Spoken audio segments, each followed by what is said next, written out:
ପିଇଲା ନାଗ ଜାଲରେ ପଡ଼ି 2-3 ଦିନ ହେଲା ଛଟପଟ ହେବା ପରେ ହାଲିଆ ନାଗ ସାପଟିଏ କେମିତି ମଣିଷ ହାତରୁ ପାଣି ମୁନ୍ଦେ ପିଇବାକୁ ଡହଳ ବିକଳ ହୋଇପଡୁଥିଲା ତାର ଚିତ୍ର ନ ଦେଖିଲେ ଆପଣ ସହଜରେ ବିଶ୍ୱାସ କରିପାରିବେନି।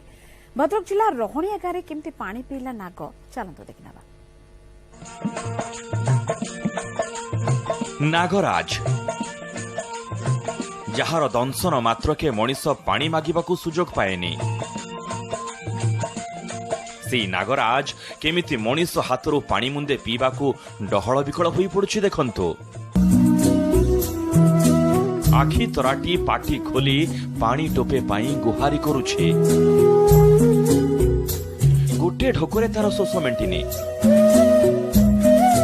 ଶେଷରେ ବୋତଲ ଭିତରେ ମୁହଁ ପୁରାଇ ଢକ୍ ଢକ୍ କରି ପାଣି ପିଉଛି ନାଗରାଜ। ମଣିଷ ହାତରୁ ନାଗ ସାପଟିଏ ଏଭଳି ପାଣି ପିଇବାର ବିରଳ ଚିତ୍ର ଦେଖିବାକୁ ମିଳିଥିଲା ଭଦ୍ରକ ଜିଲ୍ଲା ରହଣିଆ ଗାଁରେ।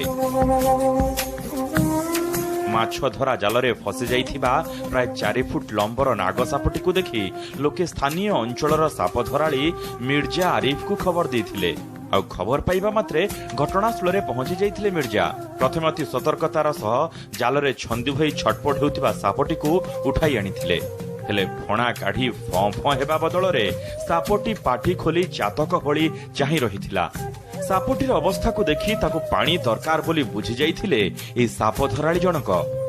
ଆଉ ନିଜ ପାଖରେ ଥିବା ପାଣି ବୋତଲ ଖୋଲି ସାପ ପାଟିକୁ ଦେଇଥିଲେ। ଜଣେ ମଣିଷ ହାତରୁ ନାଗ ସାପଟି ଏମିତି ପାଣି ପିଉଥିବା ଉପସ୍ଥିତ ଲୋକଙ୍କୁ ଆଶ୍ଚର୍ଯ୍ୟ କରିଥିଲା।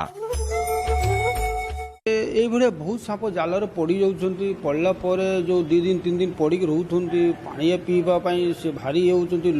ବହୁତ ଲୋକ ଦେଖିକି ଡରିକି ପଳେଇ ଯାଉଛନ୍ତି। ଯେତେବେଳେ ଆମେ ଜାଲ କାଟିକି ଯେତେବେଳେ ପାଣି ବୋତଲଟା ମୁଁ ଆଉ ଜାଣେନି ସେ ପାଣି ମାଗୁଛି, ମୁଁ ବି ଜାଲ କାଟିନି।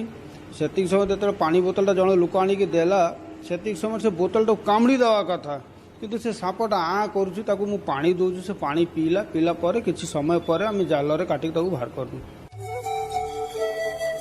ସାପଟିକୁ ପାଣି ପିଆଇବା ପରେ ତାକୁ ଜାଲରୁ ମୁକୁଳାଇବା କାମରେ ଲାଗି ପଡ଼ିଥିଲେ ମିର୍ଜା। ଅତି ସତର୍କତାର ସହ ଛୋଟ କଇଞ୍ଚିରେ ସାପ ଦେହରେ ଗୁଡ଼ାଇ ହୋଇ ରହିଥିବା ଜାଲକୁ କାଟି ବାହାର କରିଥିଲେ ଏହି ସାପ ଧରାଳି ଜଣକ।